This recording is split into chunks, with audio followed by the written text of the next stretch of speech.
हरे कृष्णा। आइए सब मिलकर प्रार्थना करते हैं। नहीं है मेरा यह संसार, ना है ये मेरे लिए, सभी हैं कृष्ण के तभी तो प्यारे हैं वे सदा। मेरे तो हैं कृष्ण केवल दूसरा न कोई, जैसा भी हूँ उन्हीं का हूँ, शरण में हूँ उनकी सदा। सुख दुख नहीं है जग में, सिर्फ हैं परिस्थितियाँ, है सभी प्रसाद प्रभु की, लो लगे कृष्ण से सदा। श्रीमद् भगवद गीता के आज के इस सत्र में हम 18वें अध्याय के चौथे श्लोक से आरंभ करने जा रहे हैं। आगे बढ़ने से पहले कृपया पिछले सत्र में जो श्लोक और उनकी विवेचना बताई गई थी उसको थोड़ा सा ध्यान में ले आइए। 18वां अध्याय अंतिम अध्याय अत्यंत महत्वपूर्ण होने के कारण इसमें जैसे जैसे हम आगे बढ़ेंगे तो फिलॉसफी थोड़ी सी हमें चरम सीमा पर दिखाई देगी, जिसे हमें पकड़ने का प्रयास करना चाहिए। और उसके लिए पिछले प्रकरण संबंधी विषय को अवश्य ध्यान में लाना चाहिए। तो पिछले 2 श्लोकों में दार्शनिक विद्वानों के 4 मत बताने के बाद अब भगवान आगे के 3 श्लोकों में पहले त्याग के विषय में अपना मत बताते हैं।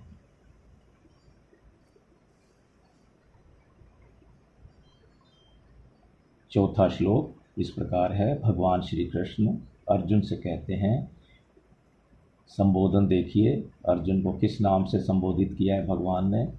हे भरतवंशियों में श्रेष्ठ अर्जुन, तू संन्यास और त्याग इन दोनों में से पहले त्याग के विषय में मेरा निश्चय सुन, क्योंकि हे पुरुष श्रेष्ठ, त्याग 3 प्रकार का कहा गया है।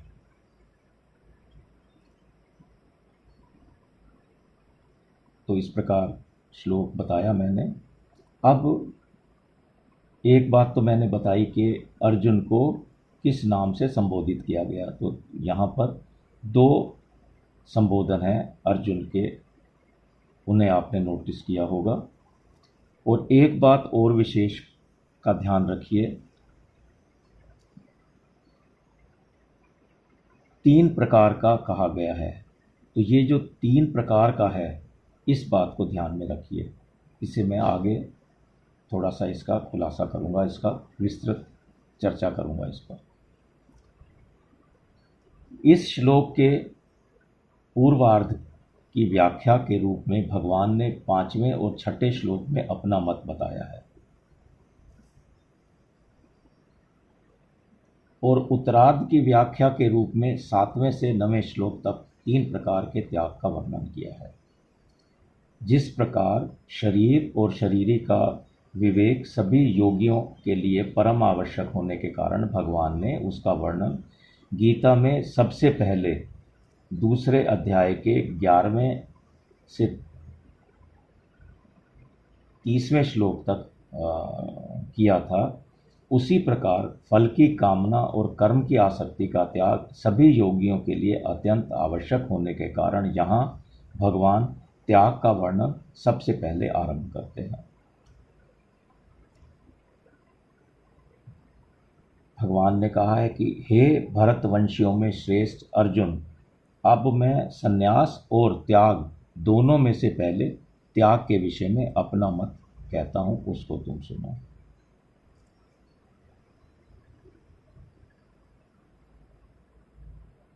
हे पुरुष श्रेष्ठ, त्याग 3 तरह का कहा गया है।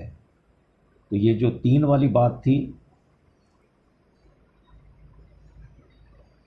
उसको नोटिस करने के लिए मैंने कहा था।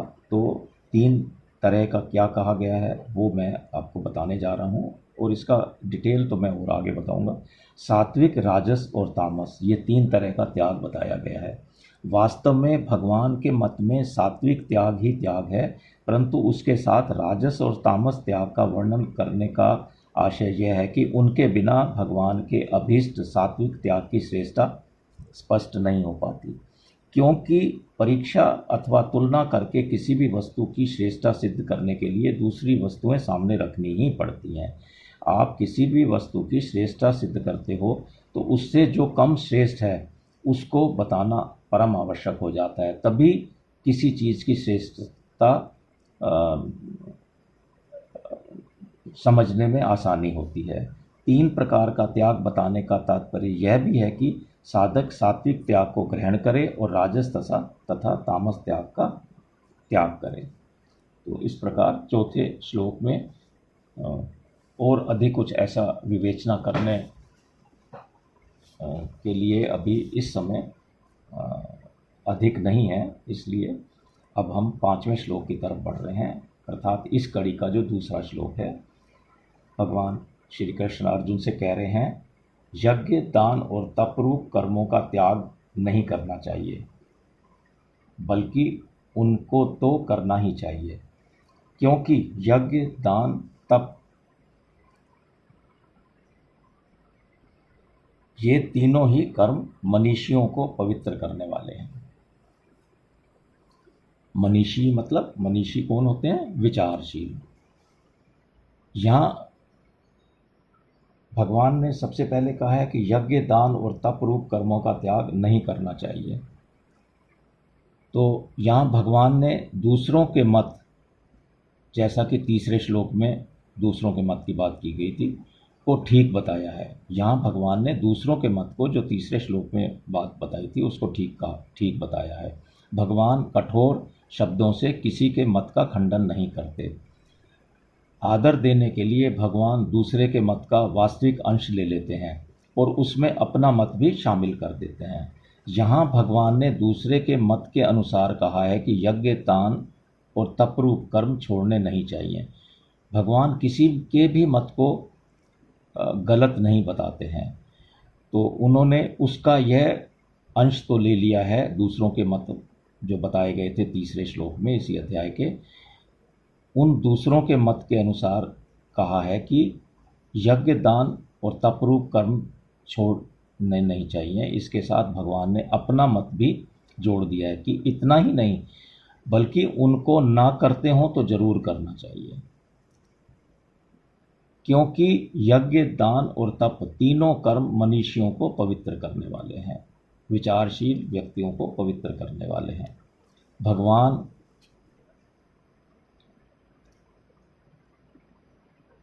ने आगे इस श्लोक में जो कहा है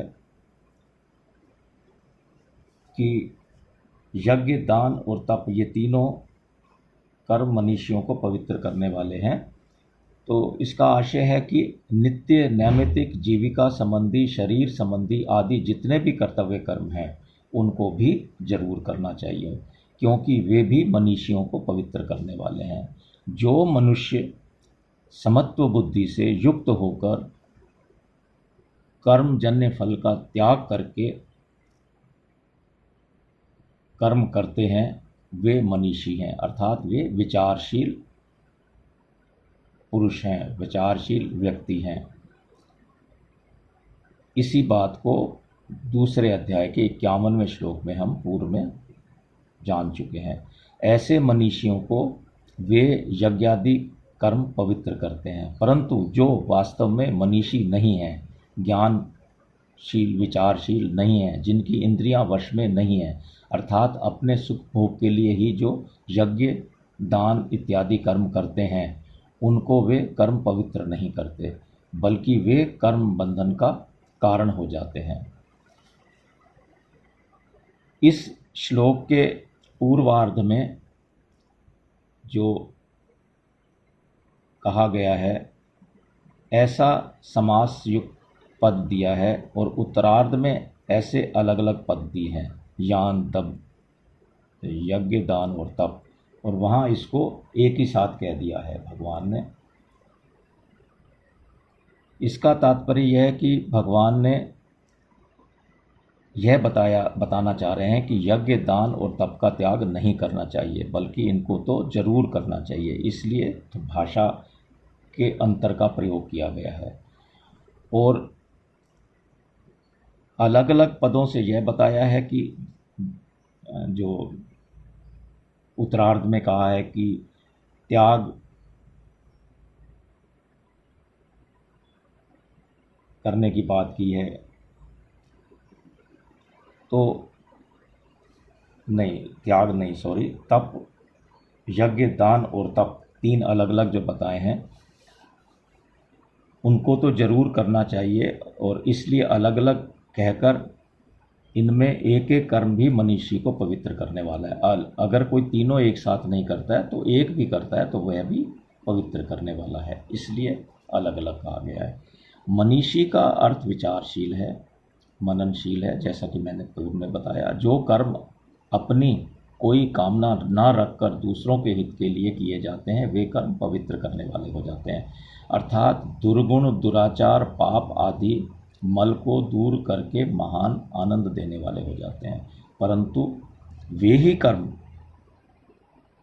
जिनको पवित्र करने वाले कहा गया है, अगर अपनी कामना रखकर और दूसरों का अहित करने के लिए किए जाएं तो वो फिर अपवित्र करने वाले हो जाते हैं, यानी कि लोक परलोक दोनों में अत्यंत दुख देने वाले हो जाते हैं। यहाँ भी दुख भोगेंगे और परलोक में भी फिर दुख भोगेंगे।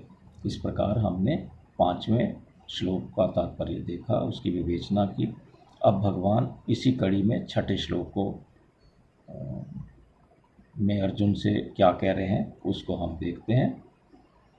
भगवान श्री कृष्ण अर्जुन से कह रहे हैं, हे पार्थ, इन यज्ञ, दान और तपरूप कर्मों को तथा दूसरे भी कर्मों को आसक्ति और फलों की इच्छा का त्याग करके करना चाहिए। यह मेरा निश्चित किया हुआ उत्तम मत है। आइए इसको समझने का प्रयास करते हैं। पिछले श्लोक में कहे गए यज्ञ, दान और तपरूप कर्मों की तथा शास्त्र विहित पठन पाठन, खेती, व्यापार आदि जीविका संबंधित कर्म, शास्त्र की मर्यादा के अनुसार खाना पीना, उठना बैठना, सोना जागना इत्यादि शारीरिक कर्म और परिस्थिति के अनुसार सामने आए आवश्यक कर्तव्य कर्म, इन सभी कर्मों को लेना चाहिए। इन समस्त कर्मों को आसक्ति और फलेच्छा का त्याग करके अवश्य करना चाहिए। अपनी कामना, ममता और आसक्ति का त्याग करके कर्मों को केवल प्राणी मात्र के हित के लिए करने से कर्मों का प्रवाह संसार के लिए और योग अपने लिए हो जाता है। परंतु कर्मों को अपने लिए करने से कर्म बंधन कारक हो जाते हैं, अपने व्यक्तित्व को नष्ट नहीं होने देते।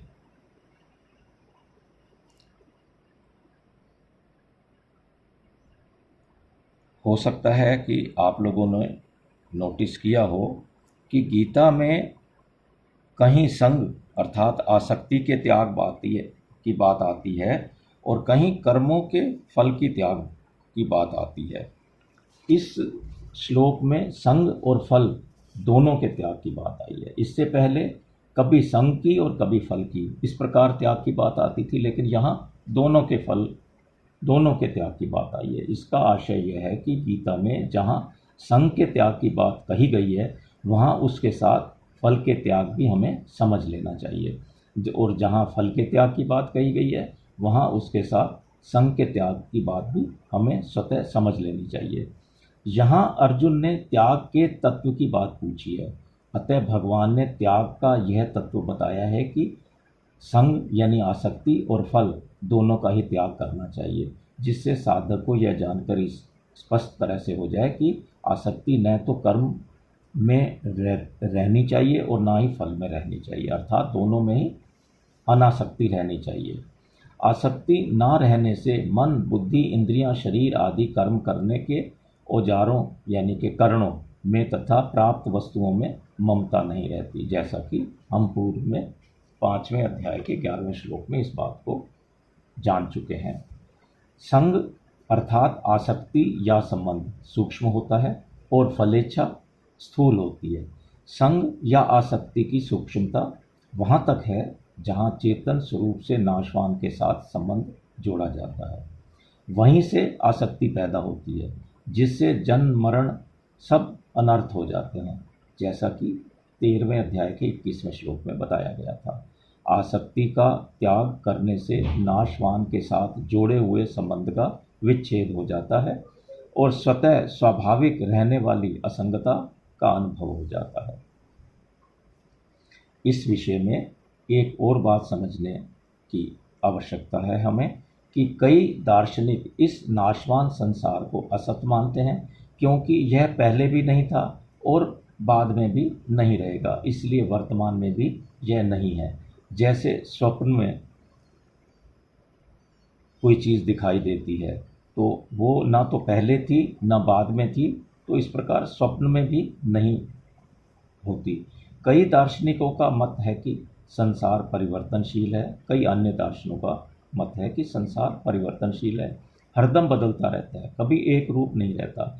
जैसे अपना शरीर, कई यह मानते हैं कि परिवर्तनशील होने पर भी संसार का कभी अभाव नहीं होता, बल्कि तत्व से सदा रहता है। जैसे जल ही बर्फ है, जल ही बादल है और जल ही भाप और परमाणु रूप से परिवर्तित हो जाता है, पर स्वरूप से वह मिटता नहीं, अर्थात वह सदा जल ही रहता है। नाम अलग अलग हो जाते हैं। इस तरह अनेक मतभेद हैं, लेकिन नाशवान जड़ का अपने अविनाशी चेतन स्वरूप के साथ कोई संबंध नहीं है।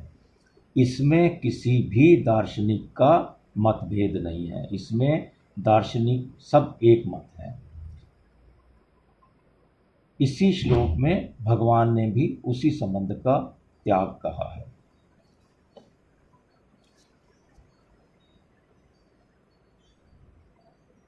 प्रकृति सत है या असत है, अथवा सत असत से विलक्षण है, कुछ अलग ही है। अनादि शांत है या अनादि अनंत है। इस झगड़े में पढ़कर साधक को अपना अमूल्य समय व्यर्थ बर्बाद नहीं करना चाहिए, बल्कि इस प्रकृति से तथा प्रकृति के कार्य से शरीर संसार से अपना संबंध विच्छेद करना चाहिए, जो कि स्वतः हो ही रहा है। स्वतः होने वाले संबंध विच्छेद का केवल अनुभव करना है कि शरीर तो प्रतिक्षण बदलता ही है और स्वयं निर्विकार रूप से सदा हम जो के त्यों ही रहते हैं। अब एक प्रश्न पैदा होता है, यहाँ एक प्रश्न हमारे मन में आ सकता है, दिमाग में आ सकता है, फल क्या है?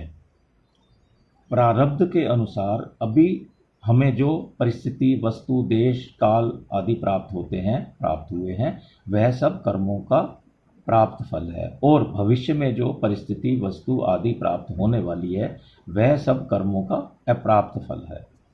यानी कि अभी जो प्राप्त नहीं हुआ है वह अभी के लिए अप्राप्त है। प्राप्त तथा अप्राप्त फल में आसक्ति रहने के कारण ही प्राप्त में ममता और अप्राप्त की कामना होती है। इसलिए भगवान ने यहाँ इस श्लोक में फलों का त्याग करने की बात कही है।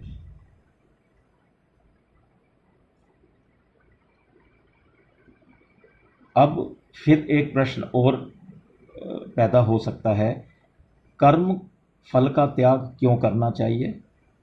तो इसका समाधान करते हैं, क्योंकि कर्म फल हमारे साथ रहने वाला है ही नहीं। कारण कि यह जिन कर्मों से फल बनता है उन कर्मों का आरंभ और अंत होता है, अतः उनका फल भी प्राप्त और नष्ट होने वाला है, उसका भी आरंभ और अंत होने वाला है। इसलिए कर्म फल का त्याग करना है। फल के त्याग में वस्तुतः फल की आसक्ति अथवा कामना का ही त्याग है।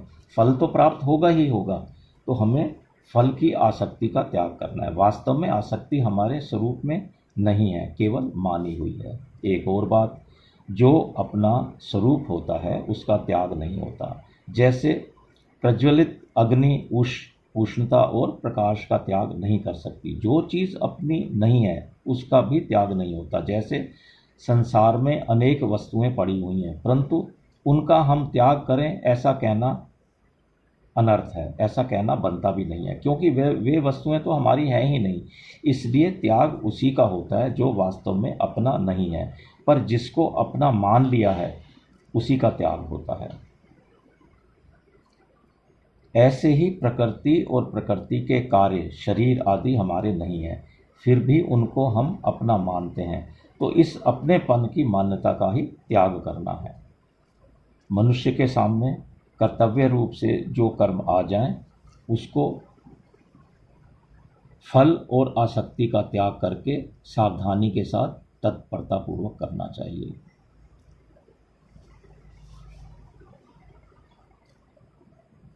कर्मयोग में विधि निषेध को लेकर अमुक काम करना है और अमुक काम नहीं करना है, ऐसा विचार तो करना ही है, परंतु अमुक काम बड़ा है और अमुक काम छोटा है, ऐसा विचार नहीं करना है। क्योंकि जहाँ कर्म और उसके फल से अपना कोई संबंध ही नहीं है, वहाँ कर्म बड़ा अथवा कर्म छोटा है, इस कर्म का फल बड़ा है अथवा इस कर्म का फल छोटा है, ऐसा विचार तो हो ही नहीं सकता और करना भी नहीं चाहिए। कर्म का बड़ा या छोटा होना फल की इच्छा के कारण ही दिखाई देता है, जबकि कर्म योग में फल इच्छा का त्याग होता है। कर्म करना राग पूर्ति के लिए भी होता है और राग निवृत्ति के लिए भी होता है। कर्म योगी राग निवृत्ति के लिए अर्थात करने का राग मिटाने के लिए ही संपूर्ण कर्तव्य कर्म करता है, जैसा कि गीता में 6 अध्याय के 3 श्लोक में और 3 अध्याय के 4 श्लोक में बताया गया है। अपने लिए कर्म करने से, इन श्लोकों को कृपया आप पुनः देखें और अच्छे से समझ में बात आ जाएगी। अपने लिए कर्म करने का राग बढ़ता है, अपने लिए कर्म करने से राग बढ़ता है, इसलिए कर्मयोगी कोई भी कर्म अपने लिए नहीं करता, बल्कि वह केवल दूसरों के हित के लिए ही कर्म करता है। उसके स्थूल शरीर में होने वाली क्रिया, सूक्ष्म शरीर में होने वाला परहित चिंतन और कारण शरीर में होने वाली स्थिरता, देखिए तीनों शरीरों से अलग अलग काम बताए हैं मैंने, तीनों ही दूसरों के हित के लिए होती हैं, अपने लिए नहीं। इसलिए उसका करने का राग आसानी से मिट जाता है, क्योंकि अपने लिए वो कुछ भी नहीं करता तीनों शरीरों से। परमात्म तत्व की प्राप्ति में संसार का राग ही बाधक है। अतः राग मिटने पर कर्मयोगी को परमात्म तत्व की प्राप्ति अपने आप हो जाती है, जैसा कि हमने 4 अध्याय के 38वें श्लोक में इस बात को पूर्व में जाना था।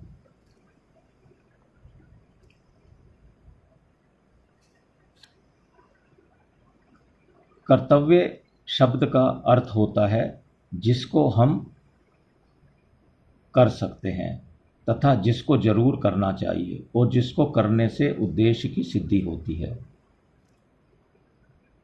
तो ये हुआ कर्तव्य शब्द का अर्थ। अब उद्देश्य की बात आई है, जिसको करने से उद्देश्य की सिद्धि होती है। तो उद्देश्य क्या है? उद्देश्य वही कहलाता है जो नित्य सिद्ध अनुत्पम है, अर्थात जो अनादि है और जिसका कभी विनाश नहीं होता।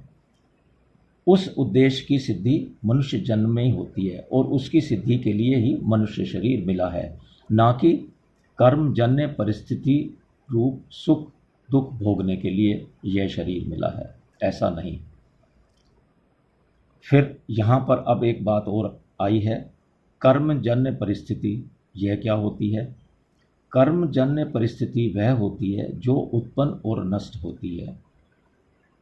वह परिस्थिति तो मनुष्य के अलावा पशु पक्षी कीट पतंग वृक्ष लता नारकीय स्वर्गीय आदि योनियों के प्राणियों को भी मिलती है, जहाँ कर्तव्य का कोई प्रश्न ही नहीं है, क्योंकि वो सब भोग योनियाँ हैं, और जहाँ उद्देश्य की पूर्ति का अधिकार भी नहीं है, चाहें तो भी वो कुछ नहीं कर सकते अपने उद्देश्य की पूर्ति के लिए।